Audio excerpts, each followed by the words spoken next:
At kaugnay sa kalusugan ni Pangulong Bongbong Marcos at iba pang issue, makapanayam natin Palace Press Officer at Secretary Claire Castro. Yusek Castro, magandang umaga po. Good morning, Igan. Good morning sa lahat ng mga kababayan nating sumusubaybay sa inyong programa. Magandang umaga po. Mismong ikaw nakakita sa Pangulo. Pakikwento naman, ano yung orang nakita mo sa kanya? Oo, kagabi, nag-request kasi ako kung pwede ko ba siyang ma-video. Kasi para makita rin ng taong bayan, ano ba yung kanyang lagay. Kasi syempre nakita siya nung umaga na yon na siya yung nandoon sa oath-taking Oo. ni General Nartates. Pinangunahan ng Pangulo yon. Pero parang hindi kasi nasasatisfy yung mga tao kapag hindi mismo nakikita ang Pangulo na kumikilos na at gumagalaw-galaw. Oo. Kasi nasanay ang tao na puro trabaho ang Pangulo, laging nasa ibang lalawigan, nasa ibang mga lungsod para ayudahan ng ating mga kababayan, kamustahin. So parang hindi sanay ang tao ngayon na hindi nakikita ang Pangulo na nasa labas. So sabi ko, Pangulo, baka pwede naman tayo magkita at ako na magbi-video para mapakita natin sa mga kababayan natin na you're okay. Pumayag siya. So siguro dumating ako doon mga 6:45, quarter to 8, mga 8 o'clock nagbi-video ako or mga between 8 to 8:50 nagbi-video kami. Oo. Yun, okay siya. Lumabas nga si Doggy, si Oreo. Oo. Habang ako yung nandoon. Oo. So hindi AI yan, ha, Yusek? Hindi.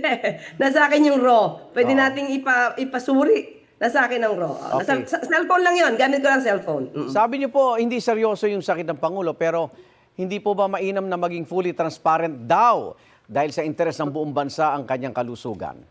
Transparent kami since day one. Sinabi niya kung ano yung kanyang anong diagnosis. Hindi naman na inilihim ng Pangulo kung ano yung sakit niya. Ang dami na nga nag-research kung ano yung diverticulitis. Opo. First time ko rin nadinig yun. So hindi po naglilihim ang Pangulo. Hindi naman kasi po life-threatening ito. Hindi po to serious illness. Sa kanya nararamdaman at sa kanya sa findings sa binigbigay sa kanya at kung paano siya i-treat ng mga doktor, hindi naman po to serious illness na nangangailangan po ng isang medical bulletin. At So, every now and then, nagpapakita po kami ng kalagayan ng Pangulo. Kailan po asang lalabas ulit sa publiko si Pangulong Bongbong Marcos? May schedule ho ba siya ngayong araw? Meron siyang schedule ngayong araw sa mamayang gabi. So, Okay. makikita naman po ito. Baka po i-livestream naman po. So, Isang affair. yung pakiusap ng mga doktor niya magpahinga, hindi ba nakaka-apekto sa Pangulo? Yung mga trabaho niya, lalo na't may impeachment complaint, dalawa pa ito laban sa kanya. Sanay kasi ang Pangulo na hindi nagbabakasyon, no? Puro trabaho, kahit nga may naramdaman na, nagtrabaho pa. Pero sabi nga niya, noong weekends, Saturday and Sunday, nabore siya. Kaya instead na matulog, nagbasa na lang ng mga briefs na binigay sa kanya para updated naman siya sa lahat ng kanyang gagawin. Oo. Napansin mo ba yung pagbaba ng kanyang timbang?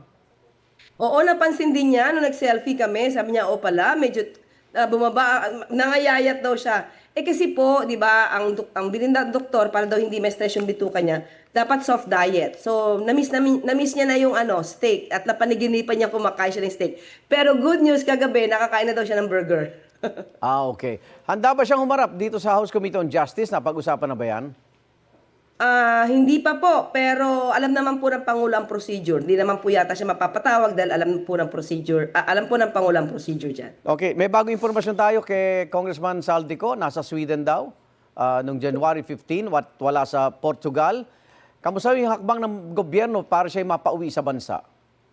Patuloy pa rin po, sabi po natin, ang pinakahuli ko na dinig sa DILG ay nag-apply na po for red notice. So hinintay po natin yan. Kung nasa Sweden po siya, aalamin ko po ang pinaka-latest mula sa DILG. Maraming salamat, Palace Press Officer Undersecretary Claire Castro. Ingatan mo rin ang kalusugan mo, Yusek. Ingat. Maraming salamat, Igan. Maraming salamat po sa inyong lahat. Igan, mauna ka sa mga balita, mag-subscribe na sa GMA Integrated News sa YouTube para sa iba't ibang ulat sa ating bansa.